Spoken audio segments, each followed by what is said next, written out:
craft coffee business is filled with deeply passionate fans, but the economics have made it hard for independent coffee shops to survive in this highly competitive world. Labor challenges, supply chain issues, and high rents have made it hard to survive without scale. I wanted to get more insight on the current state of the coffee market, so I had Mouyyad Abdulhadi, CEO and co-founder of Pax Beneficia Coffee, and the founder of BaristaGPT, to learn more. You feeling loud, let's hit the dance floor. Don't work too hard, might break a backbone. Return to the back, the king is back though. Covered in cash, I never lack those. Shimmy, shimmy, y'all got the semi-four way. Don't step out the line like this a probate. You hit the line and try to locate. This for the time, got time for no day. What boy? Welcome to another edition of the Krow Knows podcast. It's a coffee day, which is super exciting for me. I am joined by Mouyyad Abdulhadi, CEO and co-founder of Pax Beneficia Coffee and founder of BaristaGPT. Thank you for joining me. How you doing today? Good, man. Thank you for having me. It was exciting. Of course, my pleasure. So I am just a massive fan of coffee and the craft coffee scene. And I have very vocally not a big coffee shop kind of guy. And so when I found you, I was really excited to talk to you because I've been really interested in the overall state of the coffee business. Mm-hmm. And before we get into that, into the details, take a little bit, tell the audience your background, how you got into this, and and ultimately what drew you to this business. Yeah, so my background is digital marketing, and out of school, I was a biology major. Out of school, didn't know what to do with it. Learned marketing, so started working my way up from agency, client side, and just working my way through the corporate ladder. Uh, but in the background, coffee was always there, right through college and even after. Started developing it more as a hobby, and then it became more than a hobby. It's like, okay, when you visit any place in the world, what are the cool coffee shops to go to? Because in my view, that's kind of how you get a sense of an area of a city. You go visit the coffee shops, whether it's high end or low end or in hipster areas or Sure. whatever. You see where people are drinking coffee and hanging out. So just early on, it became kind of in the back of my mind. Okay, I'd love to open a coffee shop one day, right? And then I met my partner, Mamdour, through mutual friends. We went on a trip together, and we went to Sweden and Norway, and those are incredible coffee countries, arguably ahead of ours here, but the way they do their coffee is incredible. And just as a part of the itinerary, a bunch of coffee shops, obviously. And then on that train ride from Stockholm to Oslo, and this is a marketing story on the website, and I love telling it because it's 100% true. It's not just a marketing story. We just started talking like, yeah, I'd love to open a coffee shop. And he also comes from similar background. He's like, yeah, I've always wanted to do that. And he's a physician by trade, right? So completely different for both of us, Yeah. right? I'm background marketing business, is a physician and a registered radiologist. We started talking about the concepts and what we do, and we're like, yeah, this is really cool. And our wives were with us, and they would just look at us like we're crazy, like, what are these guys nerding out about? Sure. And it was overnight train. We fell asleep, and he taps me on the shoulder and says, hey, I got the name for the coffee shop. I said, okay, fine. What is it? He says, Pax Beneficia. It means peace and blessings. I was like, sounds perfect. Can I go back to sleep?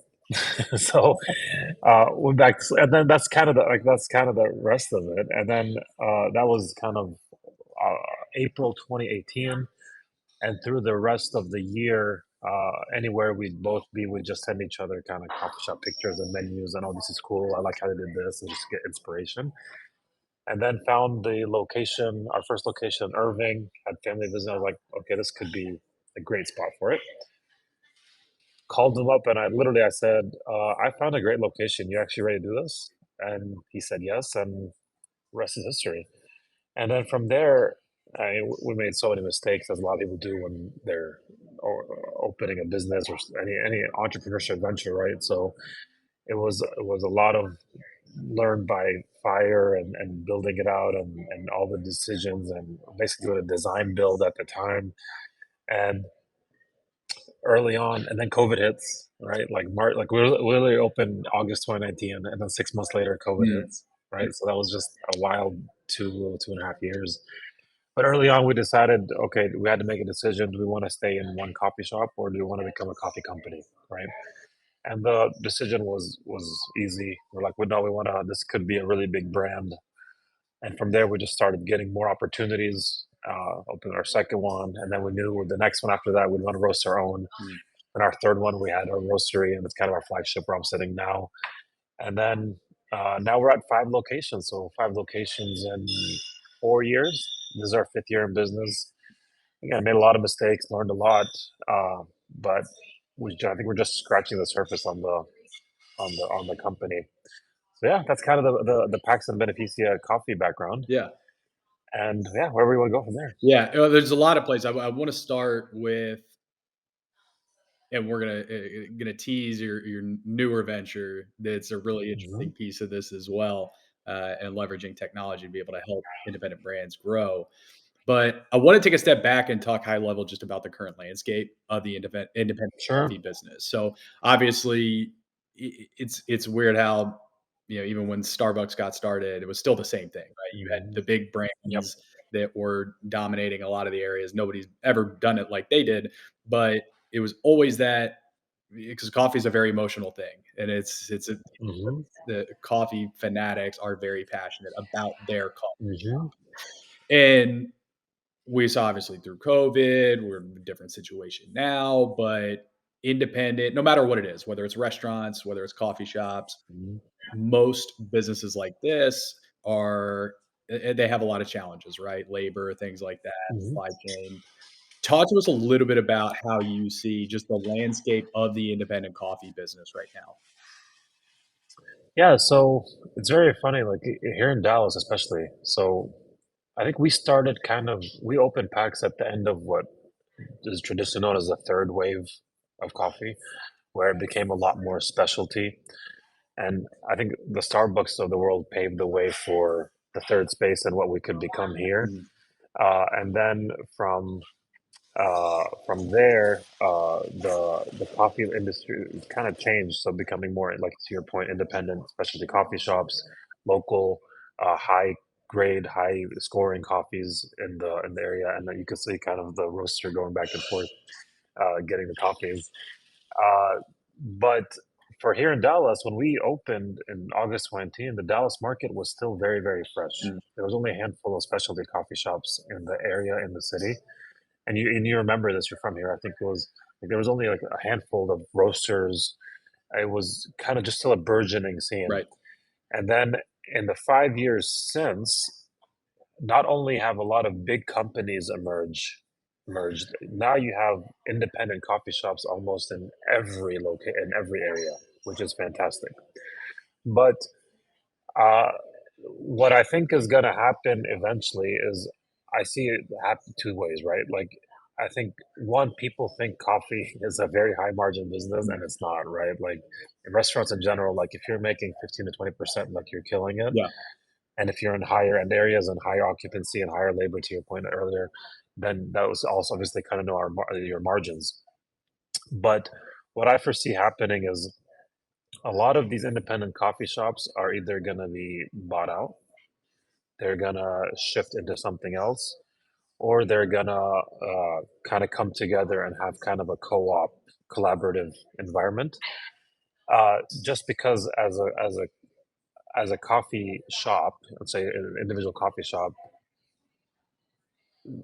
you're not, unless you're behind the bar managing the cafe 7 a.m. to 5 7 p.m.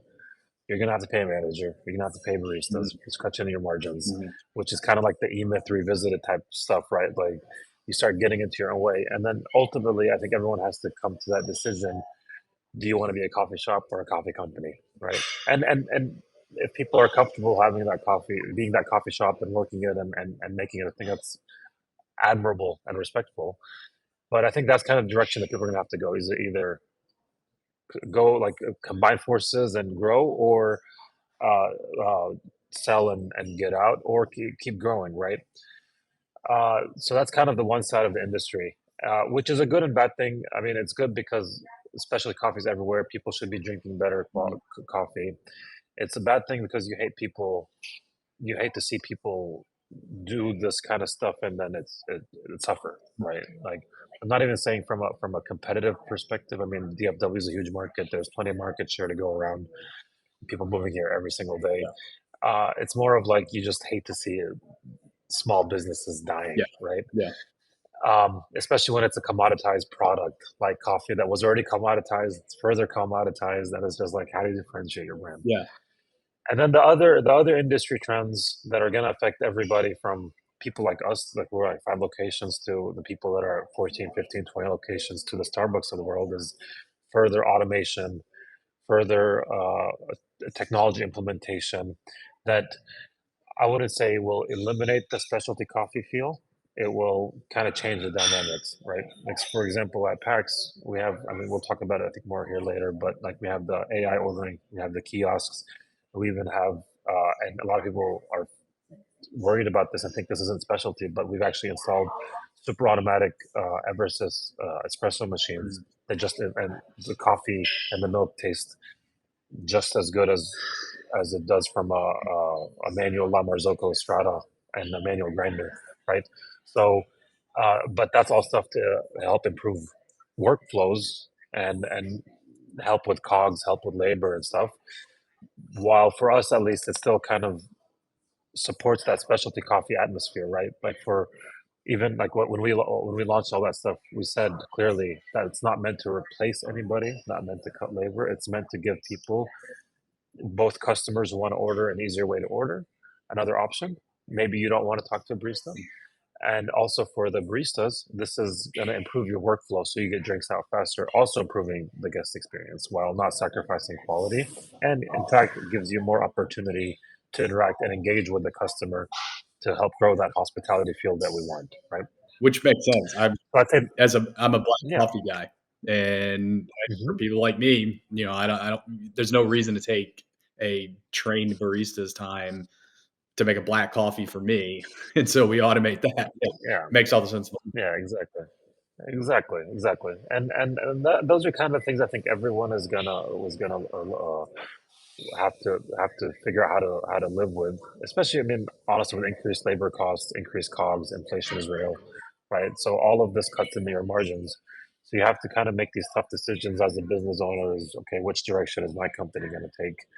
And for us, we're on the 100% technology adoption side of things, right? Like, again, it's not meant to be a replacement. It's not meant to be a deterrent. It's meant to enhance what we're serving. And if we can serve our guests better, faster, easier without sacrificing quality, then we've hit it. Uh, I think those are kind of like the big industry things that I always think about. I mean, you have other things coming, like climate change will obviously impact coffee production and coffee costs, right? So keeping a pulse on that, uh, expanding coffee regions and what they're offering, you have to keep a hold of that. And then as we enter now, what's industry known as the kind of getting into the fourth wave is how do you position yourself in the market, right? Whereas in third wave, you could really focus just on the coffee and you do well, right? But now the customers and guests generally want more of an experience, but that experience isn't just with the coffee. That's right. That's right. Like even non-coffee drinkers, like matcha's killing it across the entire world. Like everybody wants matcha now. Um, Refreshers and coffee alternatives and caffeine alternatives, that kind of stuff is going crazy, right? So for us at Pax Beneficia, it's like, okay, how do we adopt some of these things again without sacrificing who we are, but just make it as part of our ethos? And then ultimately for us, adding food, right? We this Q1 we added a lot more food items to the menu, right, to give people sitting an opportunity to get a snack, sandwiches, and then how do you present it more and elevate it? So those are all things that the industry is going to, and you have to adapt and evolve, or you're going to be left behind. Yeah, it's always so tough because I think a lot of people. There's a lot of when a new coffee shop opens up, there's a lot of excitement. People are happy to support local coffee shops, and, support instead of going to one of the big brands. But then you mentioned it in a couple different ways is what are the economics for a one-off coffee shop, right? And how do they actually sustain their model, which is really, really difficult. You mentioned coffee is not as high margin of a business as people think that it is, especially doing the way you guys do it. Sure, if you're just pouring from a, a carafe or something and grab and go coffee, maybe, but how do you guys, because you mentioned food, you mentioned matcha, you mentioned these refreshers. A lot of that seems to fall into the really, really difficult decisions that business owners have to make is, are we adding more SKUs that get us further away from our core competency? And then how does that affect, like you mentioned, those workflows? How does that affect? Are we taking our eye off the ball and doing something that we're not really trained to do? And so walk us through that decision-making process, right? Adding food, which Sure. entirely different, you know, set Yeah, of yeah, yeah. and some of these other things. Walk us through, how you guys evaluated that decision, what led to you guys doing it, and then, what does that look like moving forward? So that's actually a very interesting one, and I'll walk you through from the beginning. So when we first started, funny enough, me and Mamdouh, my partner, we said we are not gonna do food. We're just a coffee and pastry company, Mm. right? And then literally 6 months later, and it's funny enough, we actually launched the. So you remember when like the whole world shut down, like it was that Denver Nuggets game, Yep. and the night before, and Yep. literally the next day the whole world shut down. Yep.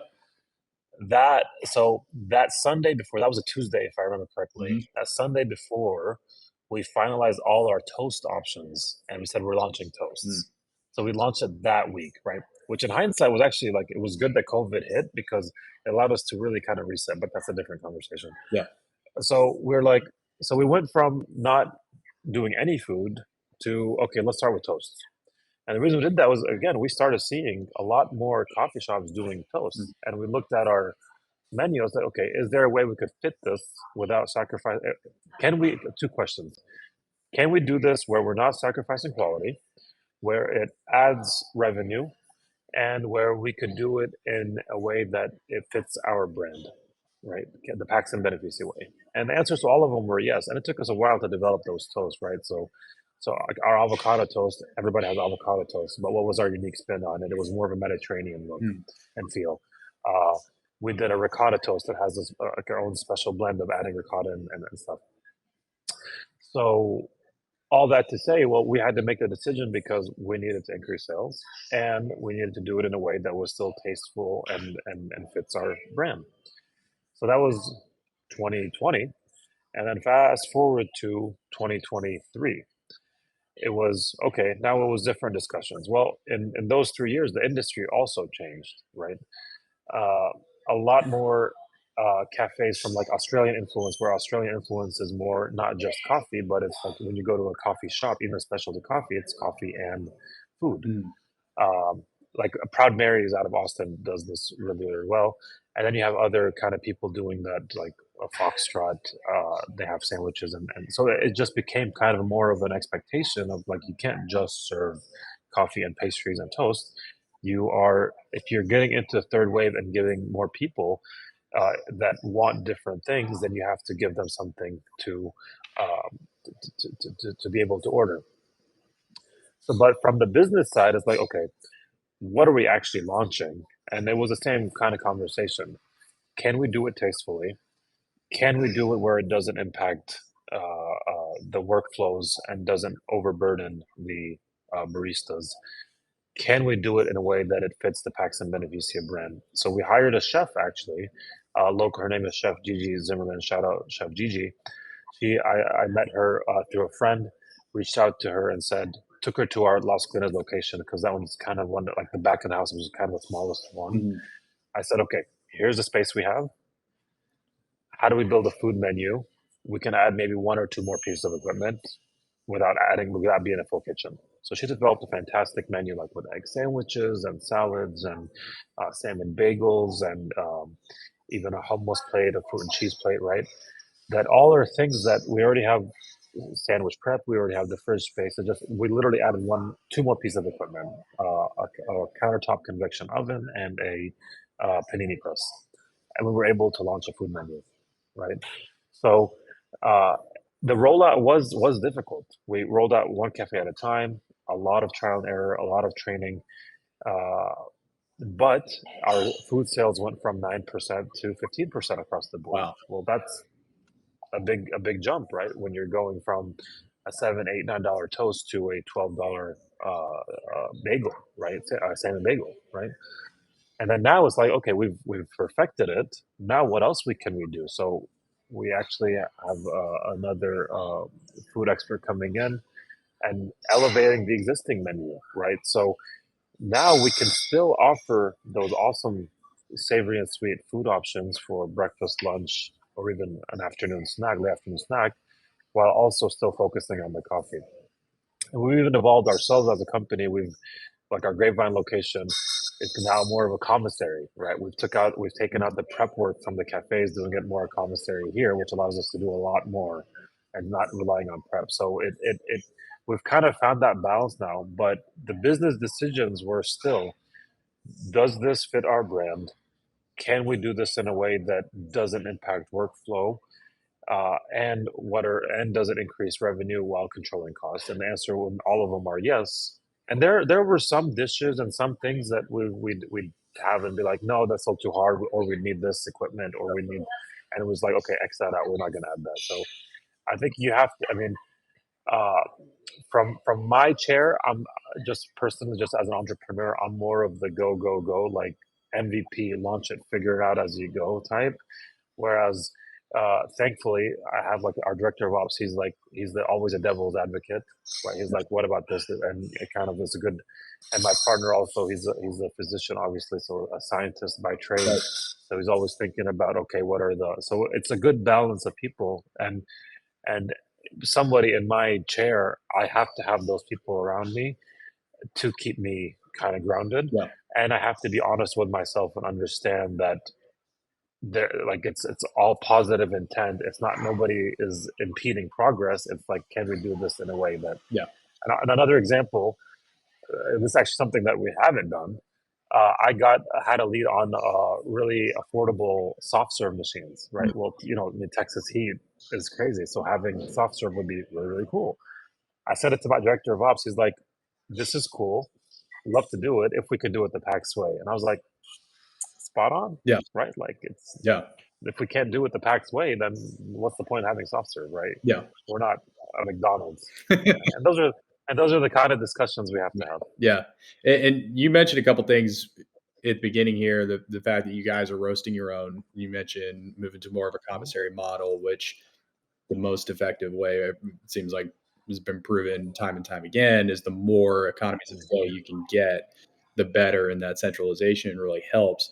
Talk to us about what goes into the decision to start roasting your own coffee for those and also take some time to talk to some of the listeners that may not know and understand, what are the pros and cons of that, right? Because you are expecting a Yeah, lot more responsibility on your plate to yeah, be able to do that versus just yeah. a ready-made product delivered. So talk to us about what went into that, what stage you hmm guys chose to do that, how many locations did you have open at that time, and hmm what did that allow you to do for the brand moving forward? Yeah. So it came back to the earlier decision, which was, do we want to be a coffee shop or a coffee company, right? And to be known as a coffee company, I think you have to just roast your own coffee. Like, you have to have your own. You can white label, you can find other things, but there is a difference when you could say, we source this green coffee and we're roasting it our way, right? And there is a brand elevation that comes with it. Uh, Before that, we were Merit was our wholesale. Merit Coffee out of San Antonio, and they have location in Dallas. Was our wholesale partner. Fantastic. So when we opened our third location, we said, okay, this is probably time to start roasting our own coffee, because we were seeing the amount of coffee we were ordering every week. We're like, okay, we did some back of the napkin math. Does it make more economic sense for us to roast our own coffee?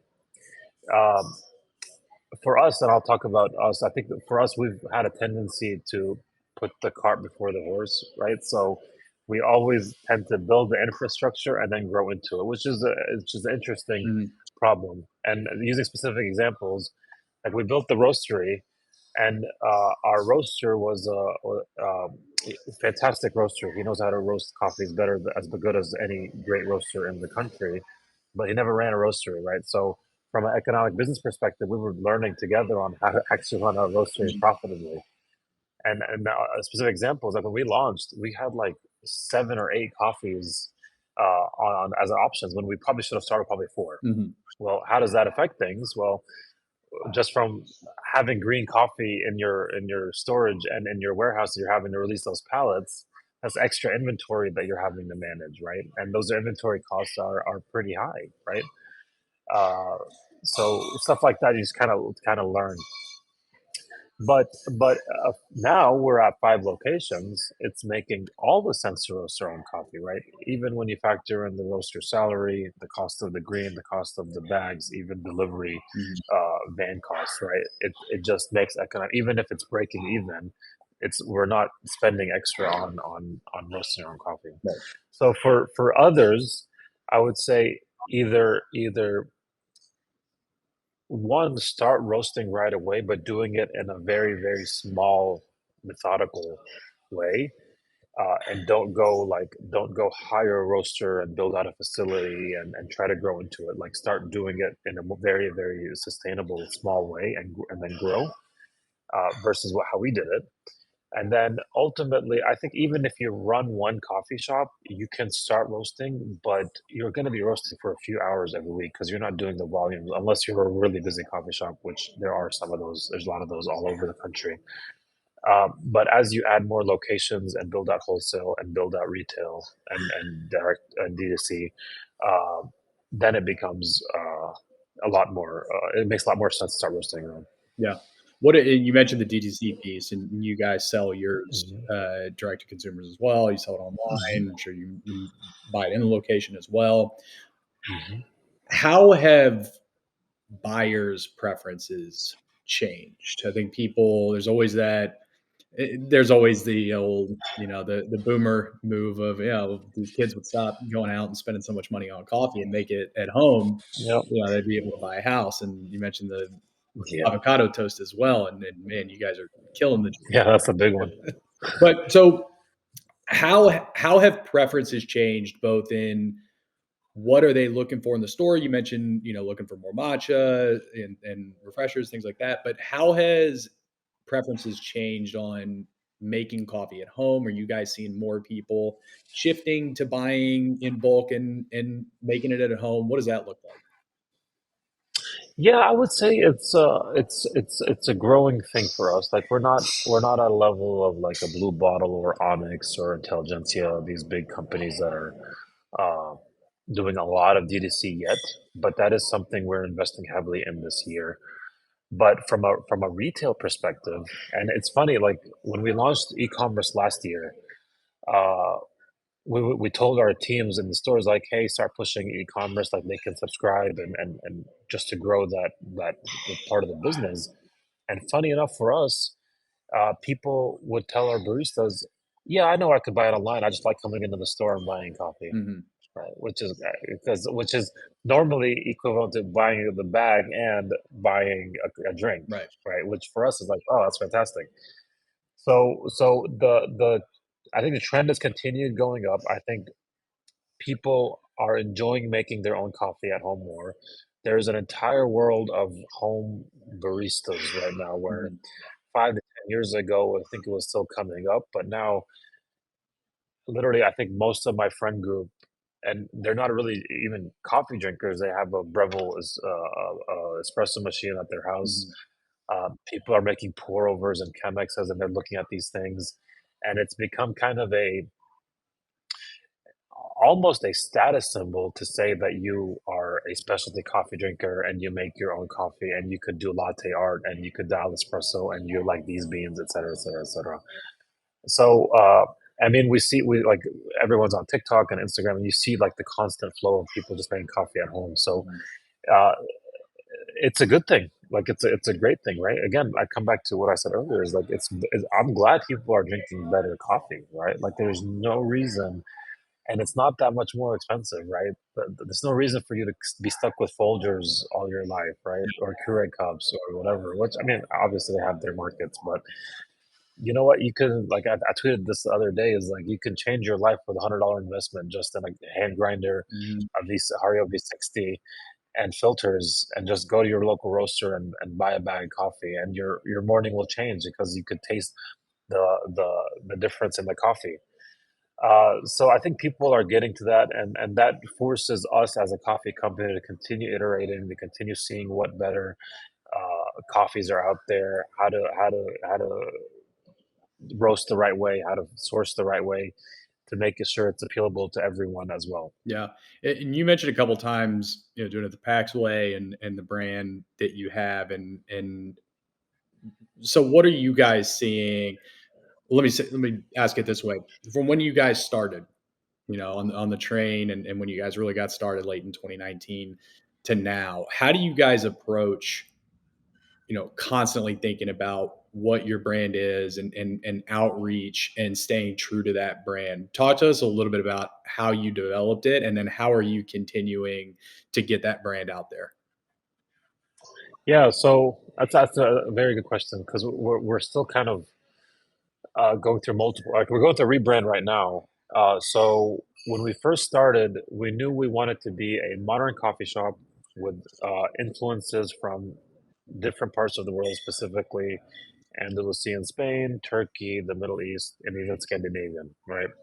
So right off the bat, we weren't a overtly cultural ethnic coffee company, right? Um, the reason I say it because we wanted to be a modern coffee shop, we wanted to be able to everyone, but we wanted to infuse some of our own culture and background and experiences into it, right? In summary, we wanted to build a coffee shop that we'd go to, Mhm. right? Like for Right. us, and I guess other people love it too, which has turned out great. But then as the market has changed, like there's a lot more competition, obviously. But I was a competition again. Market share is everything, but like there's plenty of market share to go around. But it's like there's a lot of other opportunities in that very specific cultural side of things, right? Like for example, here in Dallas, there's been a proliferation of Yemeni coffee shops, right? And I love those coffee shops. I love what they're doing. They're supporting the coffee farmers back in Yemen, war torn refuge. Like it's just Mhm. crazy what's happening there. And these coffee shops are importing the coffee from their homeland and then putting together a menu that really depicts Yemeni culture. Well, that's fantastic. But for us as a company that's kind of started on that cultural side, we've kind of okay, when people are going that way, let's kind of position and differentiate ourselves the other way, Mhm. right? So we're still kind of that modern coffee shop with influences from different parts of the world. Uh, for example, this past year, our director of ops, he's Mexican origin, and he put together a fantastic cafe de olla type syrup, and we have like horchata on it, so we were able to infuse some Mexican culture in our drinks. We had a Spanish bonbon last year, and now we have a Spanish latte, right? So from Spain, we have Turkish coffee on our menu, right? So it's we're still that modern coffee shop, but we've infused some of these flavors and experiences from other parts of the world without being overt and in your face. Mhm. And now, as we move forward in our rebrand, the same elements are the same, right? Like at our core, Pax and Beneficia means peace and blessings. We strive to be a source of both for the communities and people that communities we're in, and the people that come through our door, whether it's team members and guests. And we really believe in what we call the honored guest experience, right? So if we look at everything through that lens, then we make decisions based on those things, right? Like from okay, if our locations need new furniture, is it more seating for? Does it further that honored guest Mhm. experience, or does it take away from it? Does adding a new menu item further that guest experience, or does it take away from it? And we try to like even we just redid our website completely to focus more on D2C and e-commerce and kind of showcase our coffee as well. That should help the people that are buying online. And then if you want to learn more about locations, you still can, Mhm. right? So all of this rebrand is a part of continuing on that trend of okay, continuing to grow the brand as we add more locations, as we grow D2C, as we build that brand out. And we're like we were just at SCA in Chicago, so we went 5 people and we met a lot of vendors and fellow coffee professionals. So as our name grows, continuing to be a place that is both peace of blessings and an honored guest experience for everyone. Yeah, it's impressed that just after 4 or 5 years already having to think about, a rebrand and moving forward because you're a different company now, especially with a couple weird years there at the beginning that Yeah. we've all kind of lost track of. Before we get going, and we could just talk about this all day long, but I wanted to hit on you mentioned technology and automation a couple times here. And so I wanted to talk a little bit about BaristaGPT and what led you to developing that. What problems is it solving? So talk to us about that just from creation to now and what the future looks like for it. Yeah, so again, my background is digital marketing. Always been like in the startup tech world, even though now I'm in coffee, right? Of But it's course. always kind of how I start, yeah, how I started my career. Like even before like all of this, like I had an app developed and I sold it and all this stuff. So small scale, but still. So when OpenAI released GPT 3. I think it was 3 or 3.5 at the time. This was October 22. Yeah, October 22, around that time, right? I think everyone went on there was like, oh my god, like this is Mhm. incredible, like. And my kind of light bulb moment happened. So I was in actually Colombia with friends of mine, and uh, they were getting ready, and I was waiting for them. And I was on Twitter, and I saw a thread about a guy that said, "Yeah, I just created a Chrome extension just by asking ChatGPT questions." Mm. I was like, "Interesting. Let me see if I can do that." And I kid you not, within 45 minutes, I had a working Chrome extension installed on my laptop where I could put in a zip code and it gave me a list of coffee shops in the area organized by reviews, Mm. right? So I'm not a coder, right? Like I don't know I know very basic HTML and CSS. I was just asking ChatGPT, how would I build this? What's the code look like? And then copying and pasting it in a code editor and asking it how to deploy it. So I was like, that was my like, oh my god, like my mind blown, like the world just changed. So everything just changed. If I could build a Chrome extension with no coding expertise, then imagine what else you can do. So from there, I started thinking, I was like, okay, how can I apply it to anything just to see what we can build? And naturally, the first thing is the coffee company is like, how can we apply it here? And initially, Barista GPT was just going to be a Q&A type customer service. What are your hours? What's your menu? What are some drink options? Do you have non-dairy alternatives? Mhm. Stuff like that. And I said, okay, wait a minute. For it to actually be a good platform, you need to actually add ordering. So then we're like, okay. So old developer friend of mine reached out to him. I said, hey, you want to build this with me? I had already built kind of a very, very basic working demo. Mhm. I basically like uploaded our entire menu and I started asking questions about the menu. And I was like, okay, this is really cool. Talked to him and we built a working prototype. And then for the next 6 months, just kept on improving it, improving the model, improving the prompting until we could get it to a place that was about 90% accurate. And then we launched. So it's meant to be another ordering avenue, right? So you have your kiosks, you have your in person, you have your phone. This is another opportunity to capture. And for people that need to ask a lot of questions, this is a great opportunity for them. So what it does for the cafe, right? Like we talked about kind of labor costs and improving customer flows. That's one angle. But then as we're kind of still working on this platform, the growth is going to be in the two areas. One, it's going to eventually, I think, be a loyalty play, right? Using AI to further solidify customer retention. For example, like we added a feature that said, "Hey, do you want to save your order?" So now next time you log in, it says, welcome back. Do you want your usual today? Right. Just like as if you're interacting with a barista, Right. right? So that kind of stuff. And then the other side of it is like, where can we add stuff that makes it applicable to other restaurants and industries, right? And I'll use two specific examples, like uh, mom and pop pizza shops and or like a burger joint, right? Like they get calls probably all day. Mhm. Like sure, people can order online, go in order, but they probably get calls. So imagine how many missed opportunities and missed revenue there is by just not answering your phone because you're so busy, Right. right? Especially like family-owned small restaurants, right? So that solves that for them because you could do Barista GPT through the phone, you could do it through the web interface. But then what other ordering platforms are there? And this is actually one that came up recently. Was there's a lot of these. I'm sure you've seen them. These like warehouses popping up that do discount clearance type, of where they get Mhm. return goods from Yep. Amazon and they sell at a discount, Yeah. right? Imagine all that inventory on a Barista GPT like platform that you can order with, right? Instead of having to ask, right? And then you could add other channels. So all that to say, our mission went from being an ordering platform for coffee shops to making ordering as seamless as possible Mhm. through as many channels as possible, which is easily done through LLMs and ChatGPT.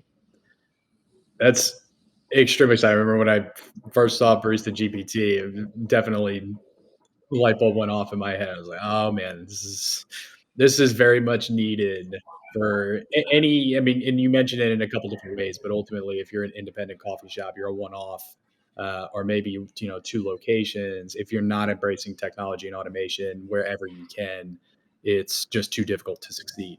And so it's always great, I'm sure, for them being able to have something that's created by somebody that truly understands what their situation is and has walked in their shoes and is giving an opportunity to solve a specific challenge, not just, hey, here's something that somebody else created off the rack. Yep. You have to try and fit in. It was created with that DNA in mind. Yep. Yep. Yeah, I mean, and then like right now, it's just okay. So the platform, I say the V1 of the platform is up and running. We're still growing it, trying to add new features, self-service type stuff. And then it's finding more of these different industries to be customer zero and say, hey, help us build what you need us to build, Mhm. right? And keep growing it, right? And who knows what this might be. And for me, like I do this stuff, and honestly, like if it becomes a unicorn, great, multi-million dollar revenue, great. If it just another notch on the belt of something cool that we did, also great, right? Like it's not like there's that sense of satisfaction, like you know what, you can keep launching cool stuff, right, and keep opening and doing cool things that help people and help grow businesses. Definitely. Well, you've been very generous with your time. I appreciate it. Love getting to talk about a lot of different stuff here, not only just macro coffee trends, but also how you guys are, how you've evolved and what the future looks like and brand and everything. Want to finish up with the segment I always end on, which is my Mount Rushmore segment, where I ask my guests to give me their top four. It would be on your Mount Rushmore of different things. And for you, I figure there's no better question. They give me your Mount Rushmore, your top four coffee cities in the world. Oof, that's a good one. So one I'd say right now is Dubai. Mm, Their coffee scene is ahead of ours by probably 5 years, if not a decade. interesting. And wait, Um, when you say that, what do you mean? so there's so generally the population, like there's a lot of Muslims, so they don't drink. A lot of them don't drink, Right, so they go to coffee right. shops, right? So it forced the entire industry to do such an elevated experience at every single coffee shop you go to, and not only from the coffee shop aesthetics and ambiance, but like there's a ton of roasters. Like I went to the World of Coffee Expo there, and it was incredible because at the expo there were more non-industry people, people that don't work in industry, than industry people there, asking questions about the coffee, asking questions about what like the roasting, the roast. They were on Roasters Village trying all the roasts.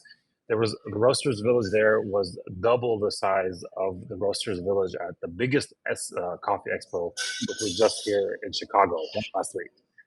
So that's why I'm saying that, like that, they're way ahead of like there, and I would say that region in general, I'd say is the coffee is incredible, but Dubai specifically. Two, I'd say Tokyo, Japan. Hmm. Which you Their wouldn't think coffee, about. like their coffee scene. Yeah, that's not. What's It's that? not a very Tokyo. You don't think of Japan a lot of times with coffee. Tea, Mm, definitely, but not coffee. yeah, yeah. Their coffee is incredible. Um, where else? Um, I'd say probably Seoul, Korea. Similar for similar reasons, right? Like Asians take their that side of the world, the Asian market there takes coffee very, very seriously, and the stuff they do there is very, very cool. And fourth, I mean, more stateside. I would say, I probably, like, if you asked me like 5 years ago, I would have said like Seattle or Portland. Sure. But now I'm probably saying LA and LA, greater LA area. The stuff happening there, like Verve Coffee just won the Roaster of the Year, I think it was 23 and 24 or one of them. But also a lot of other brands like the Boy and the Bear, like in SoCal, like the brands there are just doing some really cool stuff, and I think they're getting ahead of everybody else in the U.S. So, I mean, if I want to add a fifth head, it would be Dallas, just for obvious There we go. reasons. But Yeah, because you guys, those are the four yeah. heads. Yeah, definitely. Wow, that's a great, and I love asking that question because usually we find some different answers than a lot of people would think about, and so Yeah, I'm glad you hit on those four. It's a really cool mix of cities there in a lot of different ways, and so thank you so much. I really appreciate it. Where can everybody find you? Not only Pax Beneficia, but if they've got questions about BaristaGPT, where should everybody go to get in touch sure. with you? So I'm on Twitter, Instagram. My name Mouyyada on Twitter and Instagram. Also BaristaGPT.com, PaxtonBeneficia.com. I'm on LinkedIn too. Love to connect. Awesome. Thank you so much again for your time today. I appreciate it. We'll look forward to having you on when you figure out whatever the next avenue that you guys are going to conquer is and grow Looking maybe forward to it, man. different markets or something like that. But thank you again so much. I appreciate it. Thank you for coming on. Thank you. Thank you for having me. All right. Talk to you soon.